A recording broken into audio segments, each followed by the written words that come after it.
All right, so I want to make a video updating everyone, and like I keep mentioning, but it just seems like every day seems to outdo the next day, and I think that's pretty fair to say. Things just getting crazier and crazier and crazier by the day. We had just 13 new cases in Alberta yesterday, which is the lowest since probably February. I don't even know. We're down to 604 active cases. Uh, 9 people in the hospital in the Edmonton zone. So I'm not even really going to go over the numbers as much anymore because it's becoming kind of meaningless, and that it seems that the government's just going to wait until there's literally nothing left before we're going to reopen. Maybe we're going to have to wait another month after that, for all we know. Like they announced, oh, we're going to wait till June 15th to let the quote unquote state of emergency, which never existed in the first place, lapse. And then maybe we'll go to stage two. Like, it's absolutely insane. And I seen someone point out the other day that the government, both provincially, federally, none of the governments anymore seem to say, "Oh, we're following science. We're trusting the experts." That's not what none. They never seem to be saying that anymore. It's just, oh, we don't want to take a chance, but we're perfectly fine taking the chance of 5 million Canadians unemployed. We're perfectly fine taking that chance, but we're not fine taking the chance that an extra 100 85-year-olds die. Like that's where we're. And again, not that I in any way, shape, or form don't care about the old people. It's just the lives of the millions and probably into the tens of millions of Canadians that have been negatively or will be negatively affected by this outweigh the needs of the very small amount of people that are affected by this. And they can be protected as we reopen anyways. So it doesn't make much of a difference whatsoever. The reason the problem got so bad in the first place is because the government messed up. It's not because, oh, we're reopening and we didn't. People say, oh, we're getting better because the lockdowns work. No, there's no evidence of that. Um, in New York, they found that the majority of people that test positive are people who were self isolating, thus proving self isolating doesn't work. Social distancing doesn't work. It's pseudoscience and it doesn't work. And the problem is, people think because it sounds good in theory on paper, oh, it must mean it works. The government told me it works. That must mean it works. No. The only way that I give anybody any credibility whatsoever anymore is if they're questioning the narrative. If people aren't questioning the narrative, then I don't give you any credibility because it's so blatantly obvious at this point. It's not even funny, and it's been like that for like a month, but it just continues to get more and more like that. Um, it still really bothers me, and I don't know why more people aren't talking about the fact that the government isn't telling us, oh, this is what we want the numbers to look like before we're comfortable going back to normal. Like, why can't they tell us that? And they could say the reasons being is that they that number is so low that it would make a lot of people very mad, or they don't trust the people to even remotely. They think they're stupid, basically. Um, which again just goes to show, why are you such a big fan of democracy then if you think that people are stupid? But that's a different issue on and of itself. But that's something that really bothers me, and it makes no sense too. And that, like I mentioned with the no credibility part, uh, the fact that the keep it locked down, or anybody who doesn't support almost fully reopening at this point, they have lost any credibility that they have. And I mean, they lost it a while ago, but it's just confirmed in that we have multiple states. I mean, even prior to this whole rioting situation, we have Japan, we have other countries that have been open that never fully locked down. None of them had any major issues. All the ones that have had major issues are ones that locked down. Um, and they're all the ones that put sick people into nursing homes, something that was one of the main drivers of making a lot of people die in Italy. And yet we, as a government, completely ignored that. We did that in Ontario, Quebec, even in Calgary there was a breakout, I know. And yet, like, people just ignore it. Like, the government is so incompetent, or they just don't care, whatever you want to call it, that they implemented policy that we knew from other countries is what led to so many people getting sick and dying.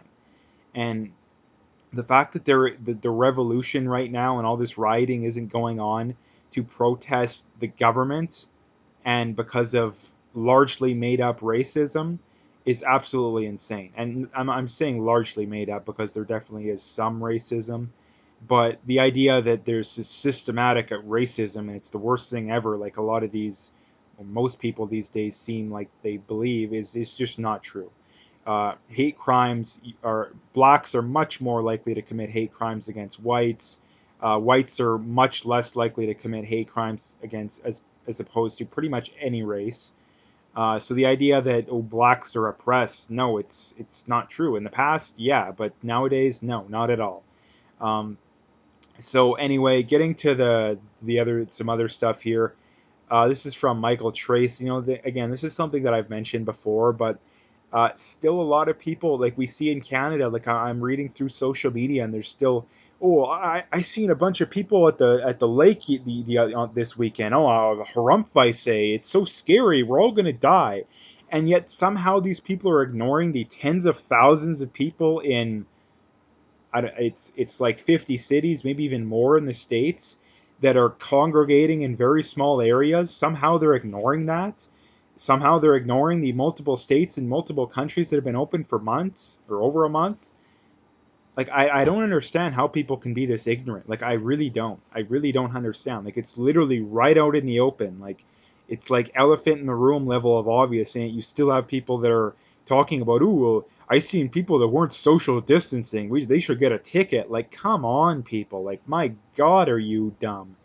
um so anyway, like he says, still amazed that everyone, protesters, elected officials, media, just completely abandoned all concern for pandemic containment measures the instant one of their favorite political causes emerged. Now, again, there's a lot of aspects to this. The first one being, um, this is because of the mainstream media and the celebrities. There's a lot of celebrities, and you know who they are if you've been paying attention, that have pledged money to bail out some of these. They're not protesters. Most of these people they're rioters, they're grifters.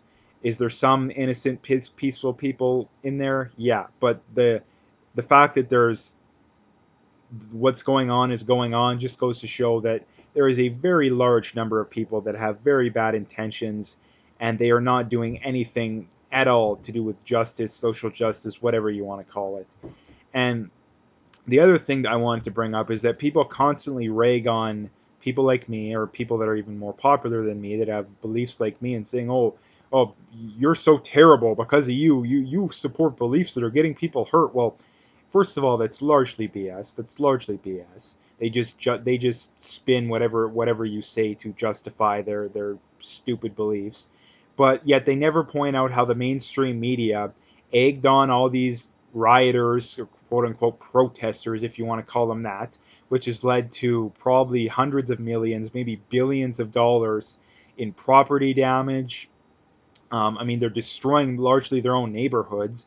Uh, this what's going to have to happen is taxpayer money is going to be needed to fix up these buildings and to buy new police cars. And I mean, it's probably less likely someone's even going to want to become a cop after this, which is mean you're probably going to have to pay cops more because there's going to be less people wanting to become them, which just hurts your own, which just hurts the poor communities the most. So again, if you claim to care so much about the poor and racism, then you shouldn't have been promoting this stuff. You shouldn't have been.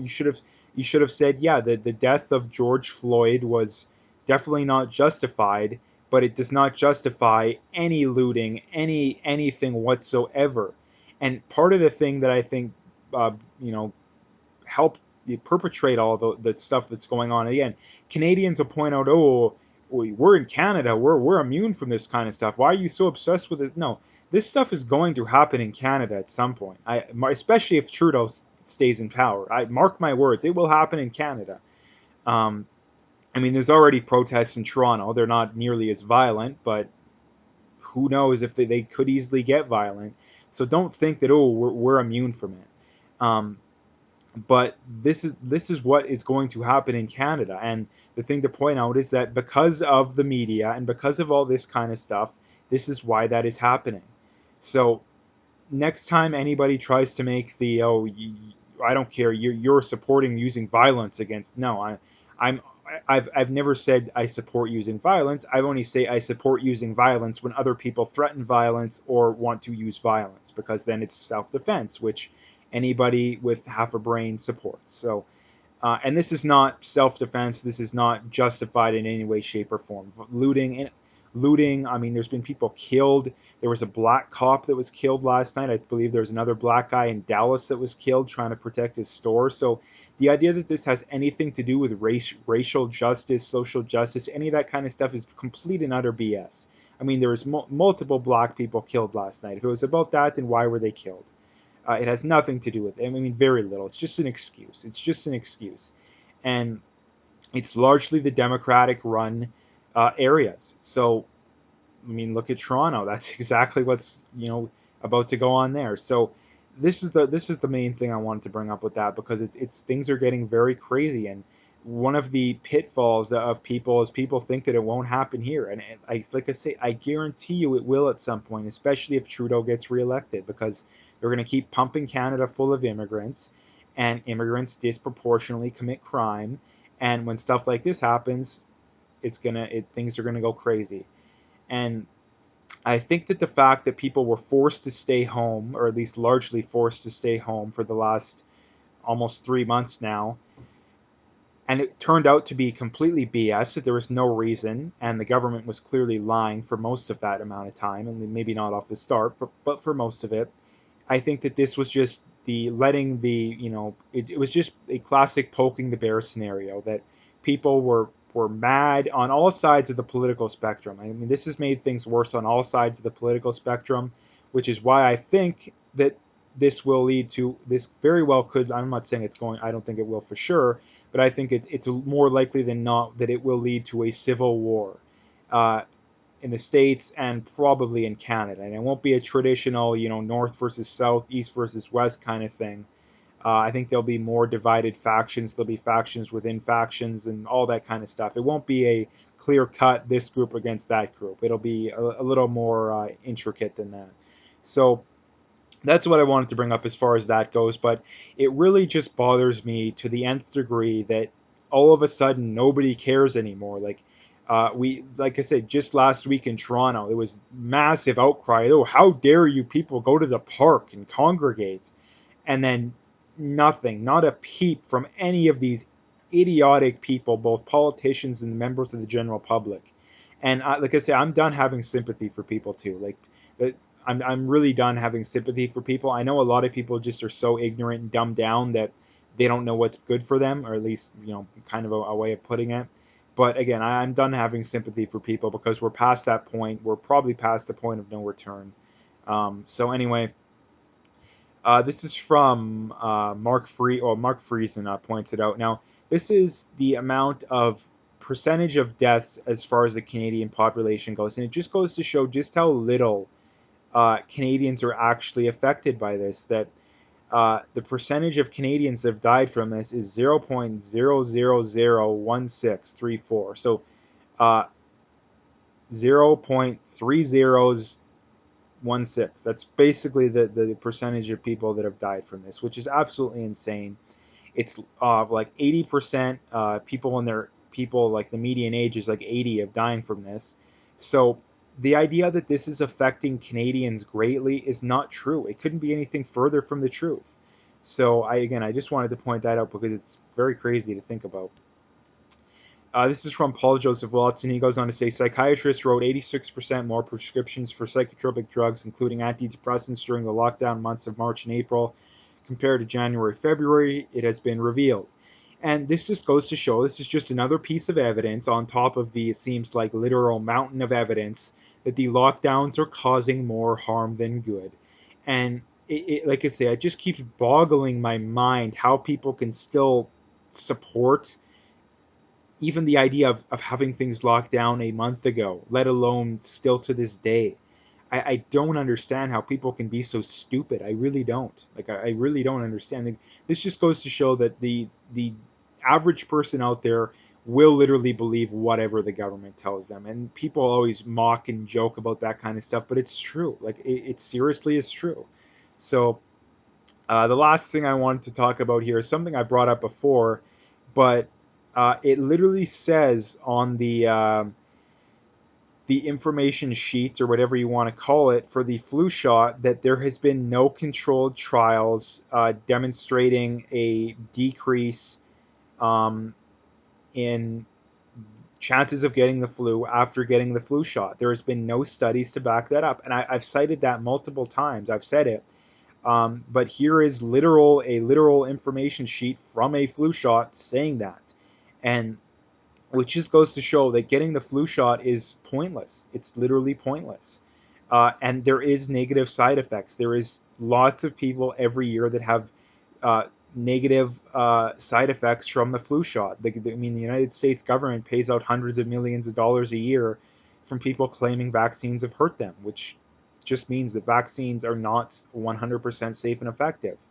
Like I say, it's impossible to make a vaccine that's 100% safe and effective because if you did, then it would be pointless. There would be no point in taking it because it wouldn't do anything. Because the vaccines need to cause an immune response. The problem is some people respond very badly to that immune response. I mean, there's a lot of people that have been paralyzed from it even. So that is the problem with vaccines. So I'm not a 100% anti-vaxxer. The problem is that vaccine companies should be liable for any issues, in that if vaccines are actually as good as what your average pro-vaccine person would like to claim, then you should have no problem having vaccine companies and these pharma companies um, able to be sued, because if they're not, then they have no incentive to make it as safe and effective as possible, because why would you? Like, why would you? So that's the last thing I wanted to bring up in the video today. So if you liked it, make sure to hit that like and subscribe. Check out my PayPal and email, got a link in the description. Again, appreciate any donations, but at the very least, just hit that like and subscribe if you haven't already. And last couple things, as always, check me out on Twitter if you haven't already, and check me out on BitChute if you haven't already. All the links are in the description, so you can find them all there.